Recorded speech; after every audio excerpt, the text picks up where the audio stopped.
Hell lurking in freedom. First, I declare that I am firmly opposed to any form of coercion, oppose anyone imposing their will on others, oppose individual dictatorship, and oppose irrational democratic movements by the masses. I advocate body for freedom, freedom of body, mind, and spirit. But today I want to point out that hell lurks within freedom.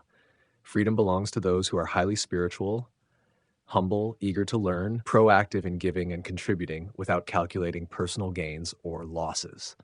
If a person is lazy, selfish, greedy, cunning, scheming, or too naive to know their own coordinates and coordinate systems, then freedom will most likely lead them to hell. The Lifechanyuan International Family purchased a holiday resort at a famous lakeside in northern British Columbia, Canada. This place is picturesque, serene, and leisurely. Sitting by the lake, one can enjoy the blue sky, white clouds, and birds flying, and also see the endless coastal mountains with snow-capped peaks that do not melt even in the blazing summer. Upon arriving at the resort, there is a lot to do, and I need help because there are 7 independent cabins for guests and 12 campsites. It is truly overwhelming for just 1 or 2 people. The second home program of Lifechanyuan does not allow us to hire people, as hiring requires paying wages, and the second home program does not permit any financial transactions within it. Therefore, only Chanyuan Celestials and temporary volunteers can work here.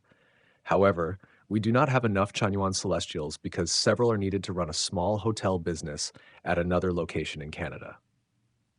The Lifechanyuan International Family's resort urgently needs people.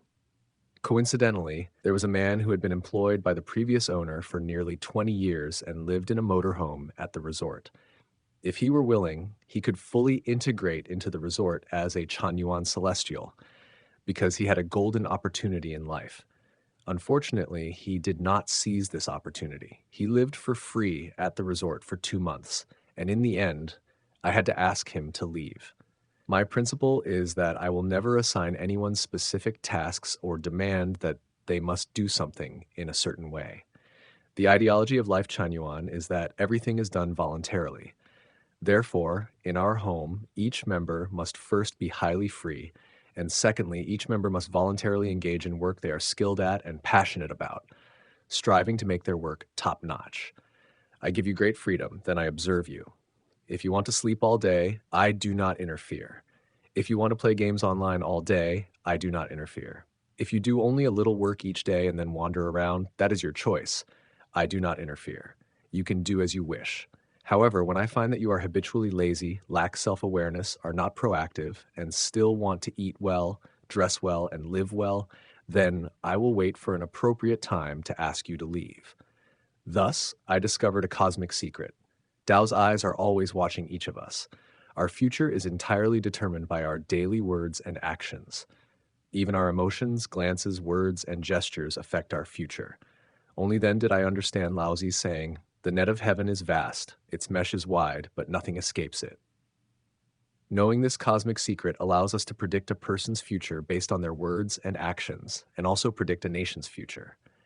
More amazingly, from a person or a nation's current state, we can understand their past psychological state and actions. This realization shows the justice of the Tao. What I want to convey to readers is that when you are in a state of freedom, be extremely cautious because freedom leads to both heaven and hell.